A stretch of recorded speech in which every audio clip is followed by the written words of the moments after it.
आपण 2017च्या भाग 1चं लेक्चर आधीच्या पार्टमध्ये त्या ठिकाणी आधीच्या लेक्चरमध्ये बघितलं. तर मित्रांनो मी तुम्हाला सांगितलं होतं की 2017ला एकूण प्रश्नांची संख्या मराठीसाठी 60 होती. त्यापैकी पहिल्या भागामध्ये मी 30 प्रश्न विश्लेषित केल्यात. आता या भागामध्ये 25 प्रश्नांचं अतिशय सविस्तर विश्लेषण या भागामध्ये आपल्याला करून घ्यायचं आहे. नमस्कार, मी लक्ष्मण चौधरी. सर्वांचं लक्ष मराठी ऑनलाईन प्लॅटफॉर्मवर सहर्ष स्वागत करतो. आतापर्यंत मी तुम्हाला सांगितलेलं आहे की जो एमपीएससीचा अप्रोच राहिला आहे तो परिपूर्ण आयोगाचा अप्रोच मी तुमच्या समोर मांडतो आहे. आता बघा, या ठिकाणी आपण जे काही सिरीज सुरू केली आहे तर 800+ त्या ठिकाणी मराठी PYQची तयारी तुमची होत आहे. आता पुढे जाण्याच्या आधी जे काही आपल्या ॲप्लिकेशनमध्ये बॅच परिपूर्ण अपडेट स्वरूपाची बॅच त्या ठिकाणी तयार झालेली आहे ती म्हणजे त्या ठिकाणी संयुक्त गट ब क मुख्य परीक्षा 2024 साठीची बॅच आहे. परिपूर्ण आयोग ज्या पद्धतीने बदलते आहे तो परिपूर्ण अप्रोच तुमच्या समोर त्या बॅचमध्ये मांडलेला आहे. त्याबरोबरच त्या ठिकाणी 3099ची बॅच तुम्हाला फक्त 1499 रुपयामध्ये म्हणजे 50% ऑफमध्ये त्या ठिकाणी तुम्हाला आता ती उपलब्ध झालेली आहे. बरोबर का? म्हणजे त्या ठिकाणी अशा पद्धतीने ही बॅच तुमचा स्कोर वाढवणारी आहे. बरं का? परिपूर्ण आयोगाच्या धर्तीवर जे काही थोर व्याकरणकार आहेत त्यांच्या परिपूर्ण संदर्भ ग्रंथाचा वापर करून हे बॅच तयार केलेली आहे मित्रांनो. त्याचबरोबर जे विद्यार्थी व्याकरणाची बॅच परचेस करतील त्या विद्यार्थ्यांसाठी परिपूर्ण जे काही आयोगाच्या 50+ लेक्चरची बॅच, आतापर्यंत बॅचमध्ये 20 लेक्चरच्या म्हणजे 20 लेक्चरच्या आसपास लेक्चर त्या ठिकाणी बॅचमध्ये आहेत. बरोबर? तर यामध्ये मी फक्त ठळक लेक्चर आपल्या यूट्यूबला त्या ठिकाणी अपलोड केले आहेत, पण जास्तीत जास्त आयोगाची परिपूर्ण गट क त्याच्यानंतर इतर जे काही सरळ सेवेतून MPSC परीक्षा कंडक्ट करते अशा सर्व पेपरचे लेक्चर मी ॲपमध्ये लाईव्ह घेतो आहे, काही रेकॉर्डेड स्वरूपामध्ये देतो आहे. समजलं का? तर ते सुद्धा त्या ठिकाणी तुम्हाला त्या बॅचमध्येच फ्री मिळणार आहे. म्हणजे अशा पद्धतीने तुम्हाला 1499 रुपयामध्ये 2 बॅचेस उपलब्ध असणारे परिपूर्ण आयोगाचा अप्रोच तुमच्या समोर त्या ठिकाणी मांडला जातो आहे. बरोबर? आपण आता पुढे मार्गस्थ होऊया. बघा, आता या ठिकाणी पहिला प्रश्न म्हणजे 31वा प्रश्न आहे. 30 प्रश्न आधीच्या भागामध्ये आपण अभ्यासले. आता त्या ठिकाणी आपला 31वा प्रश्न आहे. गैरहजर, सबजज, अनुकरण आणि सुविचार अशा प्रकारचे 4 शब्द आपल्याला दिलेले आहेत मित्रांनो, आणि सांगितलेलं हे कोणत्या प्रकारचे शब्द आहेत. बरोबर? आता आपल्याला माहिती असावं की शब्द साधित म्हणजे काय रे मित्रांनो, तर त्यालाच काय म्हटलं जातं तर तद्धित असं सुद्धा म्हटलं जातं. शब्द साधित म्हणजे काय रे, तर शब्द साधित म्हणजे अशा प्रकारची रचना त्या ठिकाणी आलेली असते की प्रत्ययाचा तो एक प्रकार आहे. समजलं का? प्रत्ययाचा काय आहे तो एक प्रकार आहे. म्हणजे एक प्रकार आपण बघितला होता तो म्हणजे कोणता, तर कृदंते किंवा धातू साधिते हा एक प्रत्ययाचा प्रकार. बघा, प्रत्यय घटीचे 2 प्रकार पडतात. किती प्रकार पडतात? प्रत्यय घटीचे 2. एक प्रकार येतो तो म्हणजे धातू साधित असं आपण त्याला म्हणतो, किंवा त्यालाच त्या ठिकाणी काय म्हटलं जातं तर कृदंते असं त्या ठिकाणी म्हटलं जातं. आणि दुसरा प्रकार जो येतो तो म्हणजे शब्द साधिते हा एक प्रकार त्या ठिकाणी येतो, किंवा त्यालाच म्हटलं जातं तद्धिते. बरोबर? आता बघा, इथं सुद्धा प्रत्यय जुळून त्या ठिकाणी शब्द तयार झालेली असतात, पण इथं प्रत्यय कुणाला जुळतात ते एका धातूला प्रत्यय जुळतात. समजलं का? जसं त्या ठिकाणी तो हसत बोलला तर ह स हा मूळ धातू त्याला त प्रत्यय जुळला. बरोबर का?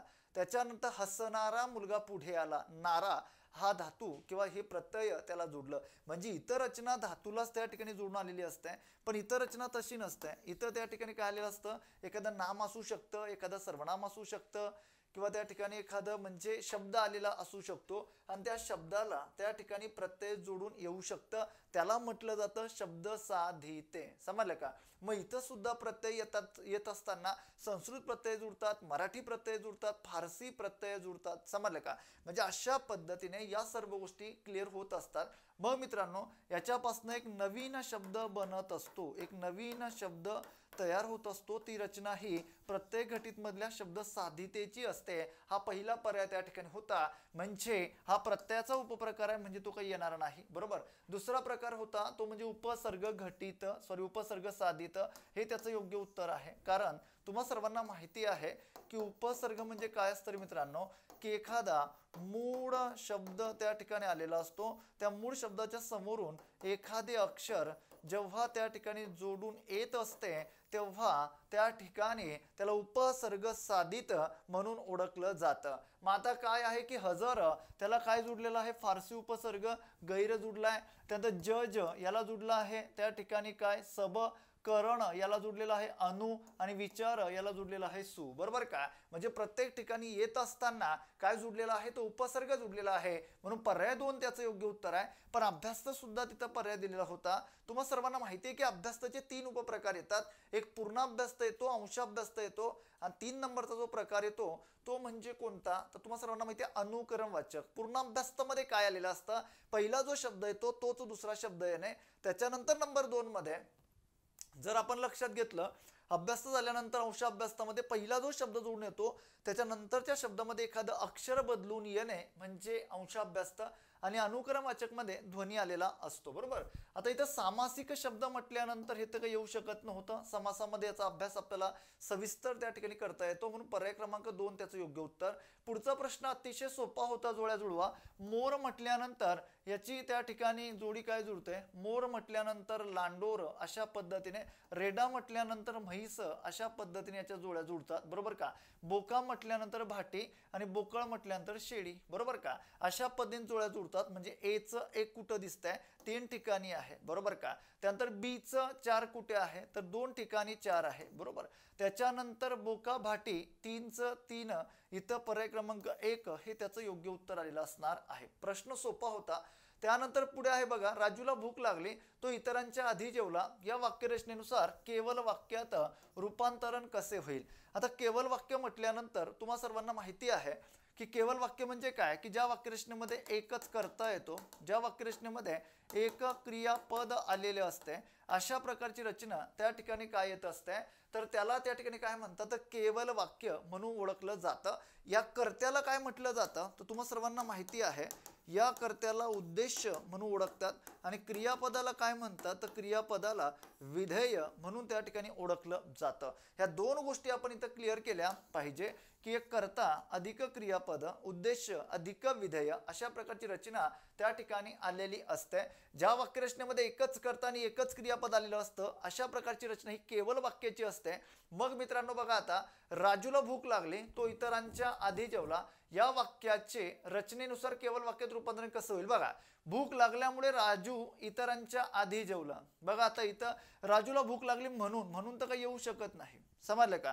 म्हणून कुठे येतो, तुम्हा सर्वांना माहिती आहे, तो परिणाम मध्ये पण म्हणून येतो, तो स्वरूप मध्ये पण म्हणून येतो, बरोबर का. संकेत मध्ये पण म्हणून येतो. पण इथं आलेला म्हणून कुणासाठी आलाय, राजूला भूक लागली म्हणून तो इतरांच्या आधी जेवला, बरोबर का. म्हणजे त्या ठिकाणी आधी त्या ठिकाणी काय केली आहे, म्हणजे आधी त्या ठिकाणी काय आहे, तर तो आधी का जेवला, त्याचं कारण काय होतं, त्याला भूक लागली होती. म्हणजे इथं आलेला जो काही म्हणून होता, तर तो याच्यामध्ये म्हणजे परिणाम मध्ये काही येऊ शकत नव्हता, बरोबर का.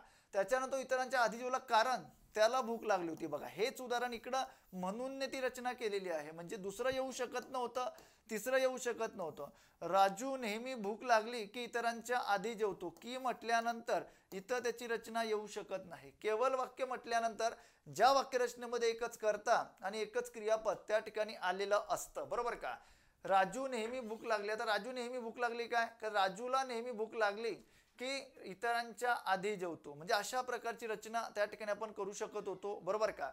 पण त्या ठिकाणी ते केवल वाक्यामध्ये येऊ शकत नव्हती, समजलं का.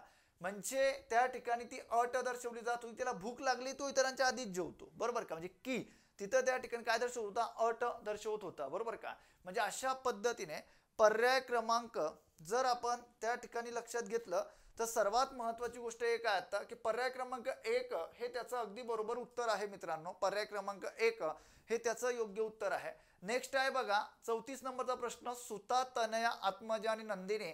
आता या शब्दांसाठी योग्य अर्थ दर्शविणारा शब्द कोणता आहे, बरोबर. माता म्हटल्यानंतर आईसाठी येते, धरणी काही येऊ शकत नाही, तुम्हा सर्वांना माहिती आहे धरणी कुणासाठी समानार्थी आहे. लक्ष्मी म्हटल्यानंतर तुम्हा सर्वांना माहिती आहे लक्ष्मी कुणासाठी आहे, तर त्या ठिकाणी पत्नीला सुद्धा लक्ष्मी म्हणतात. आणि मुलगी म्हटल्यानंतर सुता म्हणजे मुलगी, सुत म्हणजे मुलगा, तनया म्हणजे मुलगी, आत्मजा, कन्या, नंदिनी ही सर्व शब्द कुणासाठी आलेली आहेत, तर मुलगीसाठी आलेली आहेत, बरोबर. म्हणून पर्याय क्रमांक डी हे त्या ठिकाणी अगदी बरोबर आहे. प्रश्न सोपा होता, अवघड नव्हता. त्यानंतर पुढचा प्रश्न आहे, खालील 4 जोड्या योग्य रीतीने जुळून त्यातील विसंगत जोडी कोणती ते सांगा, बरोबर का. अशा प्रकारचा प्रश्न इथे विचारलेला आहे. आता विशेषण साधित अव्यय म्हटल्यानंतर ते विशेषणापासून तयार झालेले असते. कशापासून तयार झालेलं असतं, विशेषणापासून ते तयार झालेलं असतं. म्हणजे हा प्रकार, हे जे सर्व प्रकार दिलेले आहेत आपल्याला, हे क्रिया विशेषण साधित प्रकाराचे प्रकार आहेत. समजले का? मग आता इथं विशेषण साधित अव्यय म्हटल्यानंतर त्या ठिकाणी आपल्याला माहिती असावं की त्या ठिकाणी विशेषण साधित कोणतं आहे, तर एक हे संख्या विशेषणाचं उदाहरण आहे. त्याचं त्या ठिकाणी तयार झालेलं आहे एकत्र अशा पद्धतीने, बरोबर का? म्हणजे आता इथं त्या ठिकाणी एचं 2, मग एचं 2 कुठे आहे, तर एचं 2 इथं बरोबर आहे. म्हणजे हा पर्याय त्या ठिकाणी बरोबर आहे. विसंगत जोडी कोणती, अशा प्रकारचा प्रश्न विचारलेला आहे, बरोबर का? आणि या पर्यायामध्ये सांगितलंय डीचं 3, डी काय आहे, प्रत्यय साधित आहे. याचं 3 मनपूर्वक, बरोबर आहे. पूर्वक हे त्याला प्रत्यय जुडलेला आहे. म्हणजे पहिला पर्याय तर काही येऊ शकत नाही, तो बरोबर आहे. बीचं 1 नामसाधित मध्ये, बीचं 1 अर्थ, बरोबर आहे. म्हणजे अर्थ म्हटल्यानंतर हे नाम आलेलं आहे, हे बरोबर आहे. एचं 2 आपण बघितलं, हे बरोबर आहे. म्हणजे विसंगत याच्यामध्ये कोणताही नाहीये. पर्याय कशा पद्धतीने आलेले होते हे समजून घेणं गरजेचं आहे. त्यानंतर पुढे होतं मित्रांनो सीचं 4, सी कुठं आहे, अव्यय साधित, त्याचं 4 इथपर्यंत, बरोबर आहे. म्हणजे इथपर्यंत, इथं सुद्धा त्याला अव्यय जुडलेला आहे. म्हणजे सीचं 4 तर बरोबर आहे. बीचं 1 बरोबर आहे, हे सुद्धा बरोबर का? बीचं 1 इथं सुद्धा आपण बघितलेलं. म्हणजे तिघ पर्यायांमध्ये कुठेही विसंगत नाही. मग कोणता पर्याय येणार आहे, वरीलपैकी कोणतेही नाही. पर्याय क्रमांक 4 हे त्याचं योग्य उत्तर आलेलं असणार आहे, बरोबर. त्यानंतर 36 नंबरचा प्रश्न आहे बघा. आता चंद्र या शब्दासह समानार्थी शब्द वापरून बनवलेली अचूक वाक्य कोणती. आता मित्रांनो काय आहे ना, की इथं तुम्हाला काय सांगितलेलं रे, की इथं त्या ठिकाणी चंद्र या शब्दात समानार्थी शब्द वापरून बनवलेली अचूक वाक्य कोणती आहे, बरोबर का? म्हणजे आता इथं त्या ठिकाणी काय आहे, की चंद्र हा एक शब्द दिलाय आणि त्याचा वापर करून इतर प्रकारांमध्ये त्याची रचना करायला सांगितलेली आहे, बरोबर. म्हणजे आता इथं बघा, इंदूचे घर त्या ठिकाणी आकाशी आहे. चंद्राला काय म्हटलं जातं, इंदू म्हटलं जातं. त्याच्यानंतर पुढे त्या ठिकाणी काय आहे, तो पहा शशी घरावर आला. शशी म्हणजे चंद्र. अरे हिमांशू आज इकडे कुठे, हिमांशू हा चंद्रासाठी आलाय, बरोबर का? आज सुधाकर उशिरा आला. म्हणजे हे सर्वच्या सर्व शब्दांमध्ये वापरलेले इंदू, शशी, हिमांशू, सुधाकर ही सर्व शब्द कुणासाठी आहेत, तर ही सर्वच्या सर्व शब्द त्या ठिकाणी चंद्रासाठी आहेत. म्हणजे पर्याय 4 हे त्याचं योग्य उत्तर आहे. चंद्रासाठी अजून इतर सर्व जी काही उदाहरणं आहेत तर ते मी बऱ्याच लेक्चरमध्ये तुम्हाला सांगितलेली आहेत, बरोबर. ज्यांना ह्या सर्व गोष्टी करून घ्यायच्या असतील त्यांनी आपल्या लक्ष मराठी अकॅडमीला समानार्थी शब्द म्हणून एक लेक्चर मी अपलोड केलाय. 100+ समानार्थी शब्द, अगदी आयोगाने नेहमी परीक्षेमध्ये विचारलेली समानार्थी शब्द त्या ठिकाणी मी घेतले, ते आवर्जून त्या ठिकाणी बघून घ्या. त्यानंतर सखाराम पाटलांनी आजपर्यंत काही कारण नसताना तुकाराम पाटलांचे देव्हारे माजविण्याचेच त्या ठिकाणी काम केले आहे. या वाक्यातील त्या ठिकाणी महत्व, वाक्यप्रचाराच्या संदर्भानुसार त्या ठिकाणी अचूक त्या ठिकाणी काय अर्थ ओळखा, बरोबर. आता इथं त्या ठिकाणी देव्हारे माजविण्याचेच काम केले. काय, सखाराम पाटलांनी आजपर्यंत काही कारण नसताना तुकाराम पाटलांचे देव्हारे माजविण्याचेच काम केले आहे, बरोबर. आता इथं त्या ठिकाणी तुम्हाला कुठल्या अर्थाने तो वापर झालेला आहे हे समजून घेणं गरजेचं आहे, की इथं आलेला जो काही शब्द आहे तर तो कशा पद्धतीने आलेला आहे, कोणता अर्थ तिथे तो प्रकट करतो आहे. तर मित्रांनो पहिला पर्याय दिलाय महत्व वाढविणे, संबंध वाढविणे, त्याच्यानंतर सूळ उगविणे आणि भांडण लावणे अशा पद्धतीने. आता पुन्हा एकदा उदाहरण वाचलं पाहिजे.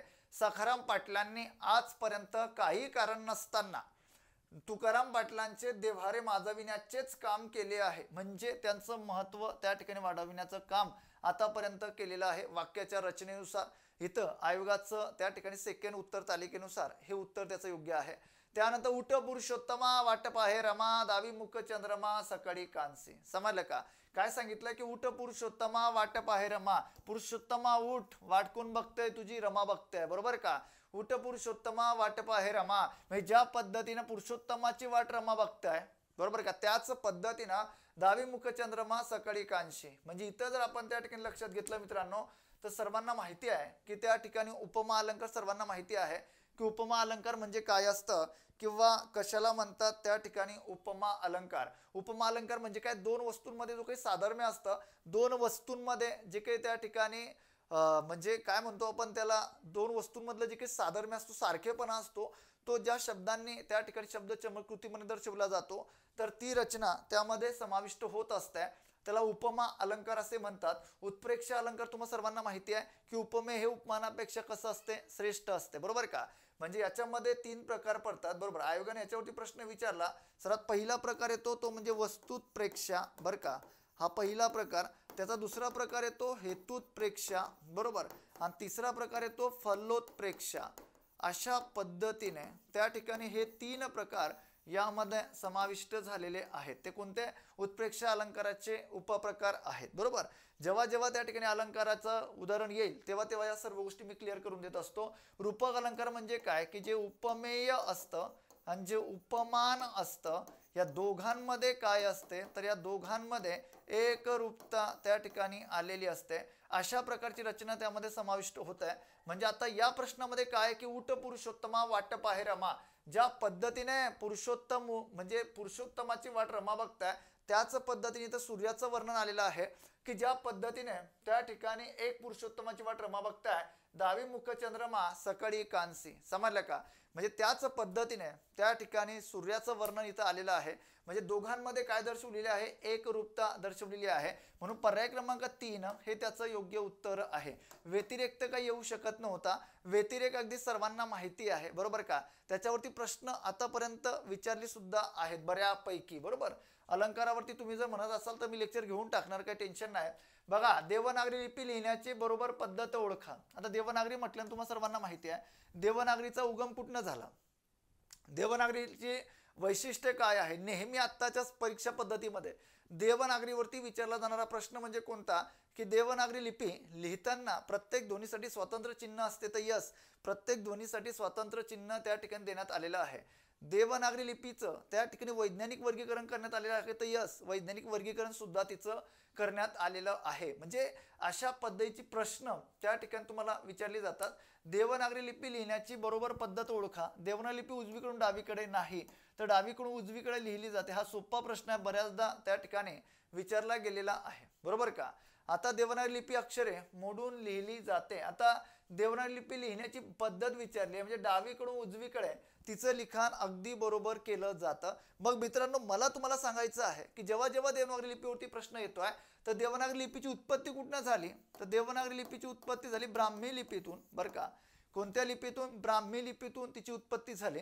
बॅचमध्ये त्या ठिकाणी सांगत असताना मी पूर्ण लिपींचा इतिहास सांगत असतो की आधी जी होती खरोष्टी, त्याच्यानंतर मग खरोष्टी तिला म्हटलं जातं गांधारी, बरोबर का. मग इकडं आर्य आले, आर्याने सोबतीला आणली ब्राह्मी. आर्य सर्वीकडं त्या ठिकाणी पसरले संपूर्ण भारतामध्ये, म्हणजे काही उत्तर भारतामध्ये, काही पश्चिम भारतामध्ये, पूर्वमध्ये, बरोबर का, दक्षिणेकडं सर्वीकडं आर्य गेले. ज्या ज्या ठिकाणी ते गेले त्यांनी त्या त्या ठिकाणी आपली लिपी काय केली, विकसित केली. आर्यांनी सोबत आणली होती ब्राह्मी. ज्या ज्या भागामध्ये ते गेले त्या त्या भागामध्ये त्यांनी त्या लिपी विकसित केल्या. जसं की पश्चिमेकडं, त्याच्यानंतर पूर्वेकडं, त्याच्यानंतर उत्तरेकडं जी लिपी सर्वात जास्त विकसित झाली त्या लिपीचं नाव म्हणजे देवनागरी होतं. त्याच्यानंतर दक्षिणेकडे जी लिपी विकसित झाली तिचं नाव होतं द्रविड, समजलं का. मग ज्या पद्धतीने देवनागरी खूप मोठ्या प्रमाणामध्ये विकसित झाली, मग देवनागरीचे वैशिष्ट्य, मग देवनागरी असं का, कारण की त्या ठिकाणी परीक्षेच्या दृष्टिकोनातून जर लक्षात घेतलं तर आडव्या, उभ्या, तिरकस, गोलाकार, अर्धगोलाकार ज्या पद्धतीचं लिखाण केलं जातं तिला म्हटलं जातं देवनागरी. आणि देवनागरी असं नाव का पडलं, कारण की आर्य स्वतःला देव मानत, समजलं का. आणि त्या नगरामध्ये राहणारे जे काही लोक होते ते सुद्धा आर्यांना देव मानायचे. म्हणून देव आणि नागरी, आर्य कुठून आले होते याच्यामध्ये बरेचसे मतभेद त्या ठिकाणी आतापर्यंत आढळतात. मित्रांनो, हे सर्व बॅचमध्ये मी डिटेल त्या ठिकाणी घेत असतो. प्रश्नांचं विश्लेषण करून देत असताना मला मर्यादा येतात, कारण की आपलं लेक्चर त्या ठिकाणी लांबेल याची भीती असते, समजलं का. आणि जास्त लेक्चर जर त्या ठिकाणी लांबलं तर मग ते बघायला सुद्धा एक रटाळ त्या ठिकाणी इरिटेट होतं. बघा, आता अंशाभ्यस्त असलेला अचूक गट ओळखा. लाल लाल म्हटल्यानंतर पहिला शब्द जो असतो तोच दुसरा शब्द येणे, म्हणजे त्या ठिकाणी हे काय असतात तर हे पूर्णाभ्यस्त असतात, हे तर काही येऊ शकत नाही. शेजारी पाजारी, उरला सुरला, गोड धोड. शेजारी पाजारी म्हटल्यानंतर त्या ठिकाणी एक अक्षर बदलून येणे, इथं अक्षर बदलून आलं. उरला सुरला एक अक्षर बदलून येणे, इथं सुद्धा आलं. गोड धोड ध आला बदलून, म्हणजे पर्याय 2 हे त्याचं योग्य उत्तर आहे. कडकडाट, खदखदून, त्यानंतर वटवंट. आता इथं त्या ठिकाणी कडकडाट म्हटल्यानंतर ध्वनी प्रकट होतोय, अनुकरण वाचक त्यामध्ये समाविष्ट होणार आहे. म्हणून तिसरा पर्याय तर काही येऊ शकत नव्हता. हाल हाल झाले हे तर काही येऊ शकत नव्हतं. इथं त्या ठिकाणी हाल हाल पहिला जो शब्द तो दुसरा शब्द घर बीर गड गड हे तर काही येऊ शकत ना दोन्ही. हा एक होता फक्त अंशाभ्यास्त, पण तिथं दोघं शब्द वेगवेगळी होती म्हणून पर्याय 2 हे त्याचं अगदी बरोबर उत्तर आहे. त्याच्यानंतर पुढे या बघा 41 नंबरचा प्रश्न, तद्भव शब्द असलेला अचूक शब्दांचा गट कोणता. आता तद्भव शब्द असलेला अचूक शब्दांचा गट म्हटल्यानंतर जे शब्द मराठीमध्ये त्या ठिकाणी संस्कृतमधून येतात तेव्हा त्यांच्या मूळ रूपामध्ये काय होत असतो तर बदल होत असतो, अशा प्रकारची रचना त्यामध्ये समाविष्ट होत आहे. आता इथं त्या ठिकाणी तद्भव शब्द असलेला अचूक शब्दांचा गट कोणता, योग्य पर्याय निवडा असा प्रश्न इथं विचारलेला आहे. आता घास म्हटल्यानंतर, ओष्ट म्हटल्यानंतर, कर्म म्हटल्यानंतर, दुग्ध म्हटल्यानंतर यांच्या मूळ रूपामध्ये बदल होऊन ते मराठीमध्ये येताना दिसत आहेत. म्हणजे ए बरोबर आहे, बरोबर का. ए बरोबर आहे म्हणजे हा पर्याय गेला, हा पर्याय गेला, म्हणजे या दोघांपैकी उत्तर असणार आहे, बरोबर का. आता सार म्हटल्यानंतर आता काही येऊ शकत नाही. तुम्हा सर्वांना माहिती आहे की सार म्हटल्यानंतर तो याच्यामध्ये समाविष्ट होत नाही, बरोबर का. तर तो कशामध्ये जातो तर तो परभाषीय शब्दांमध्ये समाविष्ट होतो. म्हणजे त्याच्यानंतर डबा म्हटल्यानंतर गुजराती आहे, गुढी येऊ शकत नाही, तपास म्हटल्यानंतर परभाषीय आहे, बरोबर. या सर्वांसाठी मी गोष्टी बनवलेल्या आहेत अतिशय उत्कृष्ट पद्धतीने. त्या ठिकाणी गोष्टी तयार करून त्या तुमच्या समोर त्या ठिकाणी मी एखाद दिवशी लेक्चर घेऊन टाकेल, काही अडचण नाही. त्याच्यानंतर परंतु, ग्रंथ, नदी, कर्म हे येऊ शकत नाही. परंतु हा तत्सम मध्ये जातो, ग्रंथ तत्सम मध्ये जातो, नदी तत्सम मध्ये जाते, म्हणून त्या ठिकाणी तो तिसरा पर्याय काही येऊ शकत नव्हता. गृहचं घर, ग्रामचं गाव, कोवळा, त्यानंतर ग्राम. आता इथं त्या ठिकाणी पर्याय 4 हे सुद्धा येणार. म्हणजे ए आणि डी हा पर्याय क्रमांक 3 हे त्याचं योग्य उत्तर आलेलं असणार आहे, बरोबर. पर्याय क्रमांक 3 हे त्याचं योग्य उत्तर आलेलं असणार आहे. त्यानंतर पुढचा प्रश्न आहे 42 नंबरचा, संबोधन म्हणजे काय. तुम्हाला सर्वांना माहिती आहे की तिथं हाक आलेली असते अशा प्रकारची रचना. म्हणजे अगे म्हटल्यानंतर अशा पद्धतीने एचं 2, आता एचं 2 कुठं कुठं आहे, 4 ठिकाणी एचं 2 आहे. प्रशंसा म्हटल्यानंतर त्या ठिकाणी तुम्हाला माहिती असावं, प्रशंसा इकडं त्या ठिकाणी बीचं 1, भले मी तुमच्याशी बोललो असेल पण तुमचं मी कौतुक करतो, समजलं का. अशा पद्धतीने प्रशंसा सुद्धा आलेली असते. म्हणजे बीचं 1, आता बीचं 1 इथं पण आहे, इथं पण आहे, हे गेलं, हे गेलं, बरोबर का. म्हणजे अशा प्रकारची प्रश्न त्या ठिकाणी तुम्हाला विचारली जातात मित्रांनो. मग आता इथं आपल्याला माहिती असणं गरजेचं आहे की इथं त्या ठिकाणी विरोधदर्शक केवल प्रयोगी अव्यय कोणता आलेला आहे. तर विरोधदर्शक म्हटल्यानंतर हट, मला तुझ्याशी बोलायचं नाही, समजलं का. मला तुझ्याशी बोलायचं नाही, हट, मला तुझ्याशी बोलायचं नाही. त्याच्याशी बोलण्याचा काय केला आपण, विरोध केला. त्याच्यानंतर त्या ठिकाणी तिरस्कार म्हणजे काय तर त्या ठिकाणी अवहेलना करणे. शी, मला त्या ठिकाणी मला त्याच्याशी त्या ठिकाणी संपर्क ठेवायचा आता, बरोबर. याच्यानंतर मी त्याच्याशी संपर्क ठेवणार नाही किंवा त्याच्याशी त्या ठिकाणी मी बोलणार नाही. म्हणजे तेव्हा आपण काय करतो, याचा तिरस्कार करतो, बरोबर का. आता ह्याच्यामध्ये 100% कन्फ्युजन व्हायची दाट शक्यता आहे की एक विरोध दर्शवणं आणि एक तिरस्कार करणं, बरोबर का. तिरस्कार करणं म्हणजे त्याची अवहेलना करणं, विरोध करणे म्हणजे त्या ठिकाणी त्याला परिपूर्णपणे अपोज करणं, असा दोघांमध्ये फरक आहे. आता काही जण म्हणत असेल सर तुम्ही इंग्रजीमध्ये सांगतायत की अपोज करणं, त्यानंतर मराठीमध्ये सांगतायत तिरस्कार करणं, अवहेलना करणं, लगेच समजतं ना. हट म्हटल्यानंतर आणि त्याच्यानंतर त्या ठिकाणी ईश म्हटल्यानंतर या दोघांमध्ये लगेच आपल्याला फरक समजतो की कुठे विरोध दर्शवला जातोय, कुठे तिरस्कार येतोय, बरोबर का. म्हणजे या दोघांमध्ये फरक त्या ठिकाणी लगेच आपल्याला त्या ठिकाणी कळतो की कशा पद्धती. मग सर एवढीच येतात का याच्यामध्ये, तर बरीचशी केवल प्रयोगी अव्यय त्याच्यामध्ये समाविष्ट होत असतात. म्हणजे जेव्हा जेव्हा आपण तिरस्कार करतो, बरोबर का, जेव्हा म्हणजे आता समजा ईश आहे किंवा त्या ठिकाणी शी असं, अशा पद्धतीने जेव्हा जेव्हा त्या ठिकाणी तिरस्कार करण्यासाठी ज्याचा वापर आपण करतो, बरोबर का, तर ती अशा पद्धतीची आलेली असतात.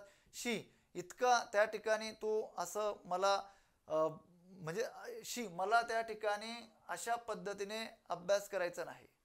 एवढ्या म्हणजे अशा पद्धतीने जर अभ्यास मी केला तर परीक्षेमध्ये माझा रिझल्ट येणार नाही, बरोबर का. म्हणून त्या ठिकाणी मला नोकरी लागणार नाही. म्हणजे अशा पद्धतीने त्या पद्धतीचा त्याने काय केला, तिरस्कार केला, समजलं का. एखाद्या गोष्टीचा विरोध करणे म्हणजे त्या ठिकाणी काय, हट, मला तू शिकवू नको, समजलं का. म्हणजे त्याला त्याने परिपूर्णपणे विरोध केला. म्हणजे अशा पद्धतीने ही रचना आलेली असते. मग अशा पद्धतीच्या जोड्या जर जोडल्या तर पर्याय क्रमांक 1 हे त्याचं योग्य उत्तर येणार आहे. त्याचा 43 नंबरचा प्रश्न काय आहे, हाही प्रश्न सोपा होता. राम आणि लक्ष्मण यांच्यात कारण नसताना दुही माजविण्याचे काम लोक करीत आहेत. या वाक्यातील वाक्प्रचार कोणता अचूक सांगा. बरं का, आता दुही माजविण्याचं काम त्या ठिकाणी केलं जाते आहे, म्हणजे दुही माजणे हा त्याचा त्या ठिकाणी काय आहे, वाक्यप्रचार आहे. बरोबर, म्हणजे आता राम आणि लक्ष्मण यांच्यात कारण नसताना दुही माजविण्याचे काम लोक करीत आहे, म्हणजे उगाच काही कारण नसताना दोघांमध्ये त्या ठिकाणी दुही माजवली जात आहे, म्हणजे दोघांमध्ये त्या ठिकाणी भांडण तंटा करण्याचं काम त्यांच्याकडनं केलं जाते आहे. म्हणजे अशा प्रकारे पर्याय क्रमांक बी म्हटल्यानंतर फक्त पर्याय क्रमांक 3 हे त्याचं योग्य उत्तर आहे. मग सर आता भांडण लावून येणार नाही का, तर तिथं अर्थ नाही विचारलेला आपल्याला काय विचारलेलं आहे की या वाक्यातील वाक्यप्रचार कोणता अचूक आहे, असा प्रश्न इथं विचारलेला आहे. मग आता काही जण त्या ठिकाणी पर्याय क्रमांक 4 देऊ शकत होते, ए त्याच्यानंतर बी आणि डी, बरोबर का, पण तो पर्याय 4 येऊ शकत नव्हता. कोणता वाक्यप्रचार तिथं आलेला आहे, फक्त असा प्रश्न विचारलेला आहे, म्हणून पर्याय क्रमांक 2 हे त्याचं योग्य उत्तर होतं. बरोबर, त्यानंतर पुढचा प्रश्न आहे बघा, मराठीतील मूळ सर्वनामांपैकी लिंग व वचनाप्रमाणे बदलणाऱ्या सर्वनामांचा गट ओळखा. आता बघा काय सांगितलेलं आहे, नामाच्या लिंगानुसार बदलणारी, बर का, तुम्हाला प्रश्न यावरती विचारला जातो, आणि वचनानुसार बदलणारी. बर का, आता मित्रांनो लिंगानुसार बदलणारी म्हटल्यानंतर फक्त 3च आहे, तो, हा आणि जो, ही 3 नामाच्या लिंगानुसार बदलणारी सर्वनामे आहेत. त्याच्यानंतर पुढे वचनानुसार बदलणारी मी, तू, तो, हा, जो. वचनानुसार बदलणारी किती आहेत, संख्येच्या रूपात 5. लिंगानुसार बदलणारी किती आहेत, तर संख्येच्या रूपात 3. अशा पद्धतीने दोघं ठिकाणी ही बदलत असतात. मग आता नामाच्या लिंगानुसार बदलणारी तो, हा, जो, वचनानुसार बदलणारी त्या ठिकाणी कोणती, मी, तू, तो, हा, जो, अशा पद्धतीने. मग आता इथं पर्याय कोणता आहे, तसा काय तर काही येऊ शकत नाही, दुसरा, हा तिसरा पण येऊ शकत नव्हता, हा पण येऊ शकत नाही, पर्याय फक्त ए बरोबर आहे, म्हणजे पर्याय 1 हे त्याचं योग्य उत्तर आहे. बरोबर, पर्याय 1 हे त्याचं योग्य उत्तर आहे. अशा प्रकारे या सर्व गोष्टी आपण इथं क्लिअर करून घेतो आहे. बरोबर, त्यानंतर पुढे बघा, आता मूळ शब्दातील अंत्यस्वर रस्व असला तर सामान्य रूपाच्या वेळी तो टिंब होतो. आता सामान्य रूप म्हणजे काय तुम्हाला सर्वांना माहिती आहे. सामान्य रूप कशाला म्हणतात सर्वांना परिचित आहे.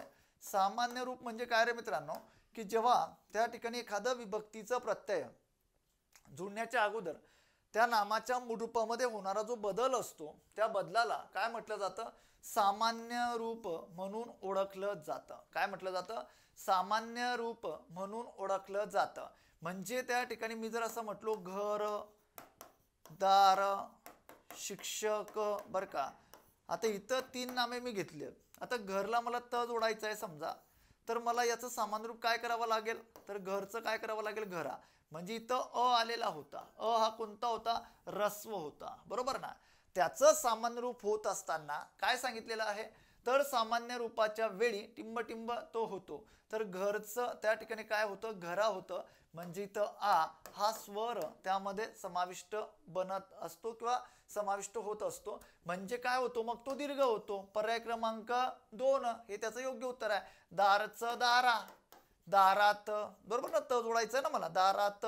त्यानंतर शिक्षकात, म्हणजे त्या ठिकाणी सुद्धा अशा प्रकारची रचना त्यामध्ये येणार आहे, शिक्षका. अशा पद्धतीने या सर्व गोष्टी आपण क्लिअर करून घेऊ शकतो. याला म्हणतात सामान्य रूप, म्हणून पर्याय 2 हे त्याचं योग्य उत्तर आहे. बरोबर, अशा पद्धतीने सर्व गोष्टी आपल्याला अगदी क्लिअर करायच्या आहे सोप्या भाषेमध्ये. त्यानंतर पुढे बघा 46 नंबरचा प्रश्न आहे की मधु लाडू खात असतो. आता असतो म्हटल्यानंतर काय, क्रियेमध्ये काय दर्शवलं जाते आहे, तर क्रियेमध्ये दर्शवलं जाते आहे सातत्य. सातत्याने इथे क्रिया काय होते आहे, घडते आहे की मधु लाडू खात असतो. म्हणजे मी तुम्हाला ट्रिक सांगितलेले आहे की त अधिक असतो किंवा जाईन, बर का. आता इथं त्या ठिकाणी जाईन म्हटल्यानंतर जर आपण लक्षात घेतलं किंवा त्या ठिकाणी असे, अशा पद्धतीने मी तुम्हाला 3 गोष्टी सांगितल्या होत्या की इथं याला म्हटलं जातं रीती वर्तमान काळ. काय म्हटलं जातं, रीती वर्तमान काळ. अशा पद्धतीने ही रचना येते. त्यानंतर जाईन म्हटल्यानंतर किंवा जाणार म्हटल्यानंतर इथं त अधिक जाईन म्हटल्यानंतर त्या क्रियेमध्ये सातत्य दिसते. तर रीती भविष्य काळ काय येणार, रीती भविष्य काळ. आणि असे म्हटल्यानंतर रीती भूतकाळ अशा पद्धतीने तिन्ही गोष्टी इथं क्लिअर होतात. शक्यतो अशाच प्रकारची रचना त्यामध्ये येत असते. बॅचमध्ये अगदी डिटेल स्वरूपामध्ये या सर्व गोष्टी मी त्या ठिकाणी घेत असतो. तर आता इथं त्या ठिकाणी मधु लाडू खातं असे म्हटल्यानंतर भूतकाळामध्ये त्याचा समावेश होणार आहे. तर मधु लाडू खातं जाईन, तर जाईन म्हटल्यानंतर मी तुम्हाला सांगितलं रीती भविष्य काळामध्ये ते येणार आहे. आपल्याला विचारलेलं आहे या वाक्याचे रीती भविष्यकाळी रूप कोणते. रीती भविष्यकाळी विचारलेलं आहे म्हणजे पर्याय 2 हे त्याचं योग्य उत्तर आहे. मधुने लाडू खाल्ला असेल, आता खाल्ला असेल म्हटल्यानंतर भविष्य काळामध्ये क्रिया पूर्ण झालेली आहे. बरोबर, म्हणजे अशा पद्धतीने या ठिकाणी खातं जाईल म्हणजे भविष्य काळामध्ये सातत्याने क्रिया घडत राहणार आहे. म्हणून इथं पर्याय क्रमांक त्या ठिकाणी काय येणार आहे, पर्याय क्रमांक 2 हे त्याचं योग्य उत्तर आलेलं असणार आहे. ओके, या पुढे आता 47 नंबरचा प्रश्न बघा. वर या नामाचे शब्दजाती बदलून शब्दयोगी परिवर्तन त्या ठिकाणी कसे होईल. आता बघा, दशरथाने कैकेयीला 2 वर दिले, बऱ्याचदा रिपीट झालेला आहे. इथं आलेलं नाम आहे, काय दिलं दशरथाने कैकेयीला 2 वर दिले. इथं काय आलेलं आहे, वर नामाचं काम करतो आहे. नेक्स्ट त्या ठिकाणी तू राजपुत्राला वर, हा वर कुणाचं काम करतो आहे, क्रियापदाचं काम करतो आहे. समजलं का, कुणाचं काम करतोय, क्रियापदाचं काम करतो आहे. वर या त्या ठिकाणी नामाचे शब्दजाती बदलून. वर पिता मुलाच्या लग्नात तोऱ्यात वावरत होता, इथं हा नाम आलेला आहे. वर पिता इथं कुठे जोडून आलेलं नाही, तर वर पिता हे स्पेसिफिक नाम आहे म्हणून हे येऊ शकत नव्हतं. पक्षी झाडावर बसतो म्हणजे झाड, त्याचं सामान्य रूप झालं त्या ठिकाणी झाडा अधिक वर, हे त्याला अव्यय जुडलं म्हणून त्या ठिकाणी आलं झाडावर. अशा पद्धतीची रचना त्या ठिकाणी तयार झाली म्हणून पर्याय क्रमांक 3 हे त्याचं अगदी बरोबर उत्तर आहे. बरोबर, अशा पद्धतीने सर्व गोष्टी आपण क्लिअर करू शकतो. त्यानंतर पुढचा प्रश्न आहे 48 नंबरचा.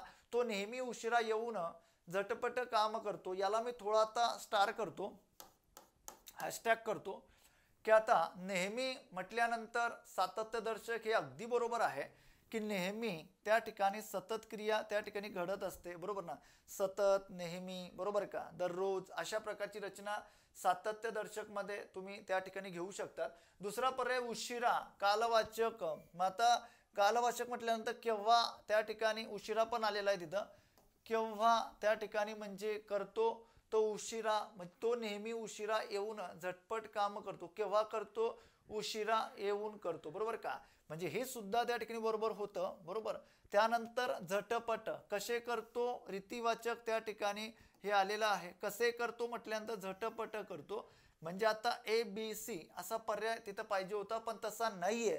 मग फक्त ए आणि बी, इथं पण ए आणि बी आहे, इथं ए आणि सी आहे. ऍक्च्युली इथं पर्याय पाहिजे होता ए बी सी अशा पद्धतीने, कारण की तिघ क्रिया विशेषण व प्रकार असा त्या ठिकाणी सांगितलेलं आहे.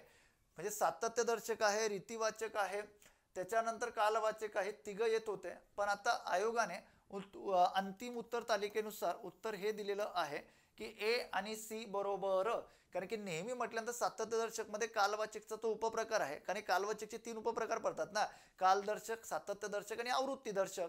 मग कालदर्शकचा त्या ठिकाणी सातत्यदर्शक मध्ये नेहमी येतो, त्यानंतर केव्हा काम करतो, उशिरा त्या ठिकाणी काम करतो. म्हणजे कालवाचक मध्ये केव्हाने प्रश्न विचारला तो उत्तर येत होतं. बरोबर का, आणि कसे काम करतो, कारण की क्रिया कशी घडली अशा प्रकारचा प्रश्न विचारून आपण रीतिवाचक त्या ठिकाणी ओळखत असतो. म्हणून पर्याय क्रमांक 3 हे त्याचं योग्य उत्तर त्या ठिकाणी होतं. बरोबर, म्हणजे ते 3 पण बरोबर आहे पण ए बी सी असा पर्याय पाहिजे होता पण तसा नाही आहे.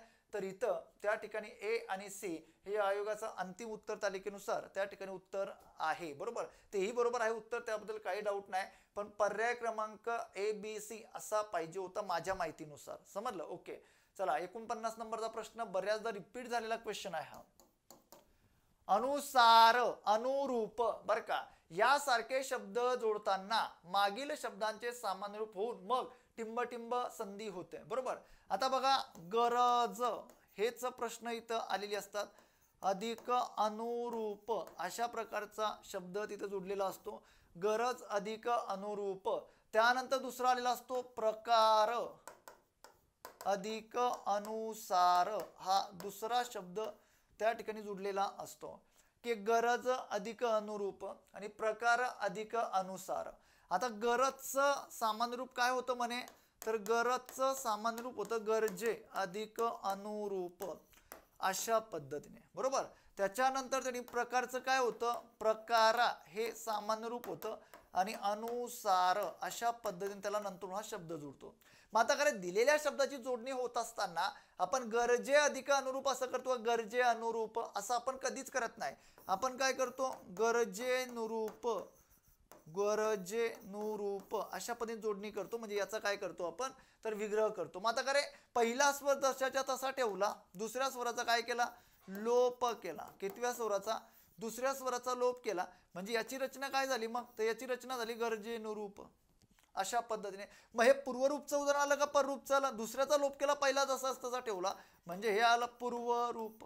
काय आलं ते, पूर्वरूप संधी. पूर्वरूप संधीमध्ये आपण काय करतो, पहिला स्वर जसा तसा ठेवतो, दुसऱ्याचा काय करतो, लोप करतो.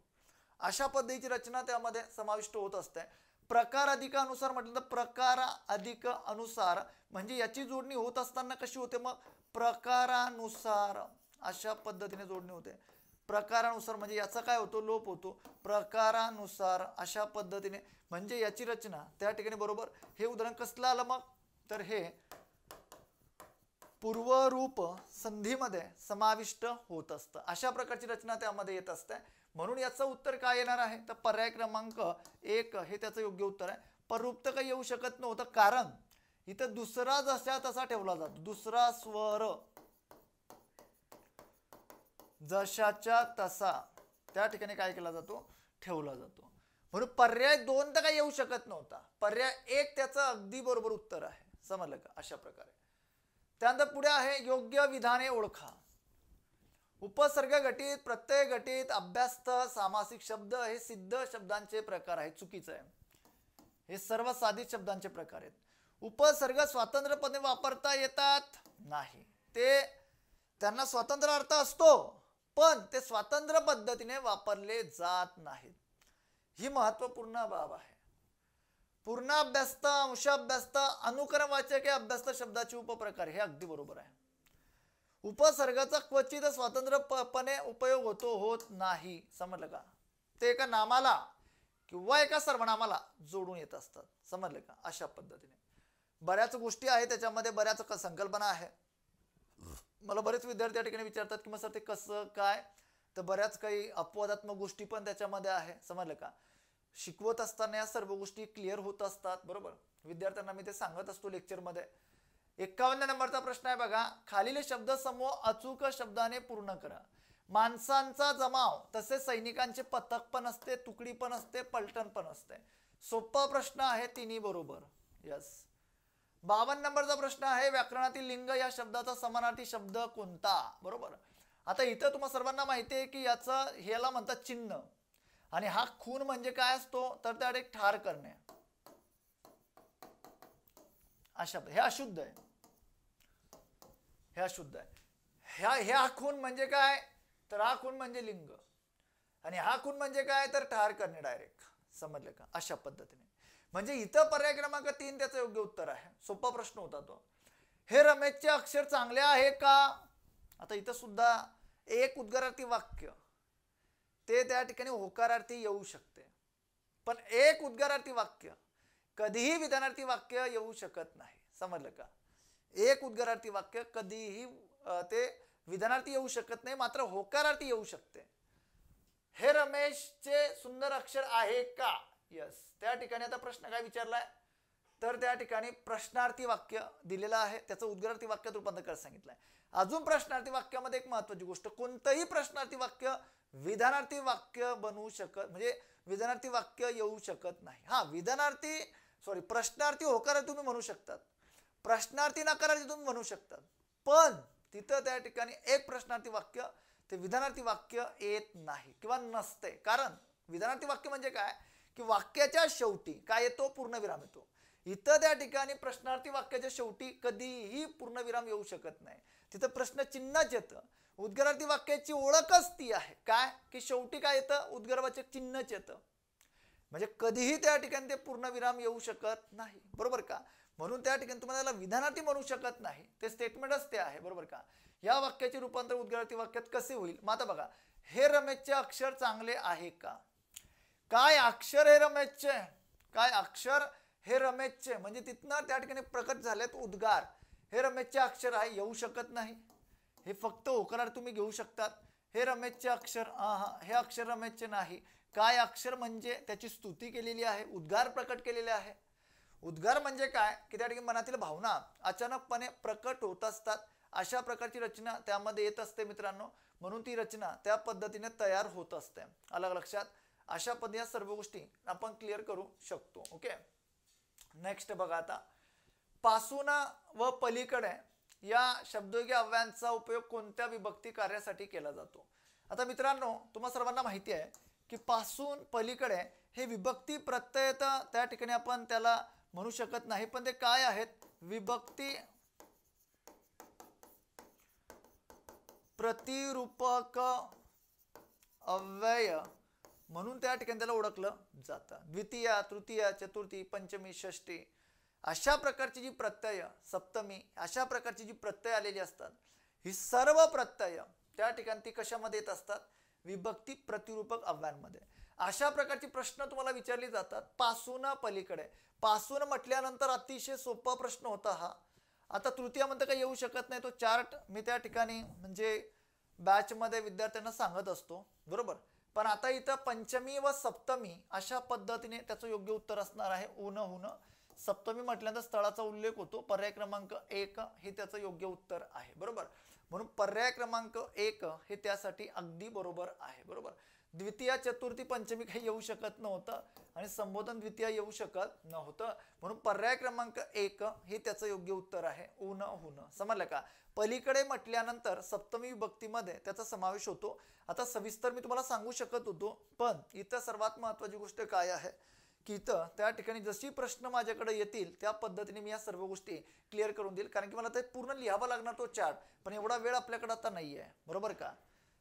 आता पुढे बघा, शेवटचा प्रश्न या क्वेश्चन पेपर मधला. पुढील विधाने वाचा.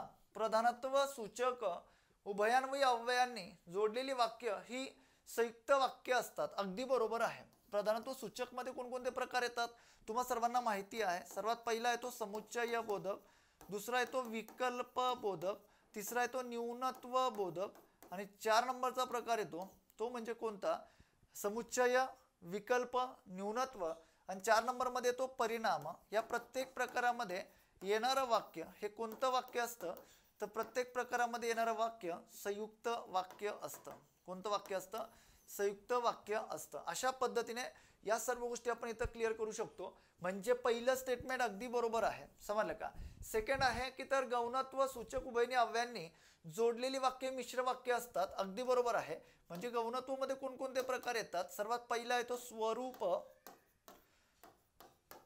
दुसरा येतो उद्देश, हा पहिला हा दुसरा. 3 नंबरचा येतो स्वरूप झालं, उद्देश झालं, त्यानंतर कारण आणि संकेत. या 4 प्रकारामध्ये येणारा जो काही त्या ठिकाणी रचना आलेली असते, तर या 4 प्रकारामध्ये येणारी रचना ही कशाची असते? मिश्र वाक्याची असते. मग आपल्याला काय सांगितलेलं आहे की तर गौणत्व सूचक उभयनिष्ठ अव्ययांनी जोडलेली वाक्य मिश्र वाक्य असतात.